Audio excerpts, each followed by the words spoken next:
সংখ্যালঘু ভোট ভাগ হলে বিজেপির সুবিধা, তাই ভোট কাটাকাটি রুখতে মরিয়া মমতা বন্দ্যোপাধ্যায়।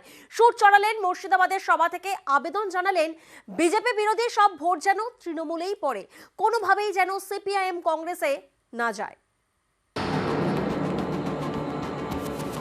ভোট কাটাকাটি বাংলায় করবেন না, দয়া করে। ভুল করলে কিন্তু আর হবে না। কোনো ভোট কাটাকাটি নয়, তৃণমূলের জোড়াফুলি একমাত্র পার্টি। লোকসভা ভোটের প্রচারে সোমবার মুর্শিদাবাদে সভা করেন মমতা বন্দ্যোপাধ্যায়। সংখ্যালঘু প্রধান মুর্শিদাবাদে গিয়ে জোর দিলেন ভোট ভাগাভাগি রুখতে।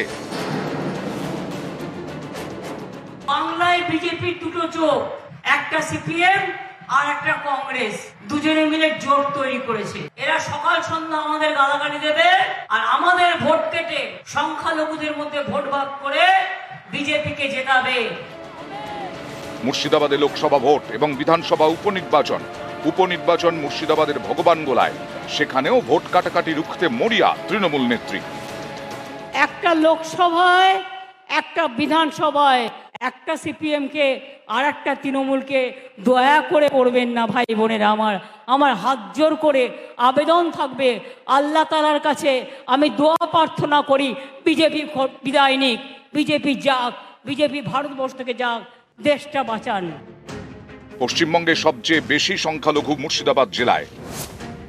এখানে সংখ্যালঘু জনসংখ্যা এবং ভোটার প্রায় 65%। 21 বিধানসভা ভোটের সিংহভাগেরই সমর্থন পায় তৃণমূল। এই মুর্শিদাবাদে এবার কংগ্রেস ও সিপিআইএম আসন সমঝোতা করে লড়ছে, তাই একই কেন্দ্রের দুদল প্রার্থী দেয়নি। যেমন বহরমপুরে লড়ছেন কংগ্রেসের অধীর চৌধুরী, জঙ্গিপুরেও কংগ্রেসের প্রার্থী মোর্তাজা হোসেন। মুর্শিদাবাদ আসনে আবার কংগ্রেস লড়ছে না, এখানে লড়ছেন সিপিআইএম প্রার্থী মোহাম্মদ সেলিম। এই পরিস্থিতিতে ভোট ভাগাভাগি আটকাতে মরিয়া মমতা বন্দ্যোপাধ্যায়, কারণ মুর্শিদাবাদ জেলায় তৃণমূলের সংখ্যালঘু ভোটে কংগ্রেস এবং সিপিআইএম ভাগ বসালে বিজেপির সুবিধে। পাশের কেন্দ্র মুর্শিদাবাদ, ওখানে উড়ে এসে একজন বাদ পাখি দাঁড়িয়েছেন তৃণমূলের ভোট কাটতে। মুর্শিদাবাদে পাঠিয়েছে কংগ্রেসরা সেলিমকে লড়তে, আর মালদায় পাঠিয়েছে আরেকজনকে লড়তে। অর্থাৎ যে সিটগুলো তৃণমূলের পাক্কা সিট, সেগুলোতে জল ঢেলে দিয়ে, ঘোল ধুয়ে দিয়ে, যাতে বিজেপিকে জেতানো যায় তৃণমূল কংগ্রেসের ভোটটা কেটে। নিউজ 18 বাংলা।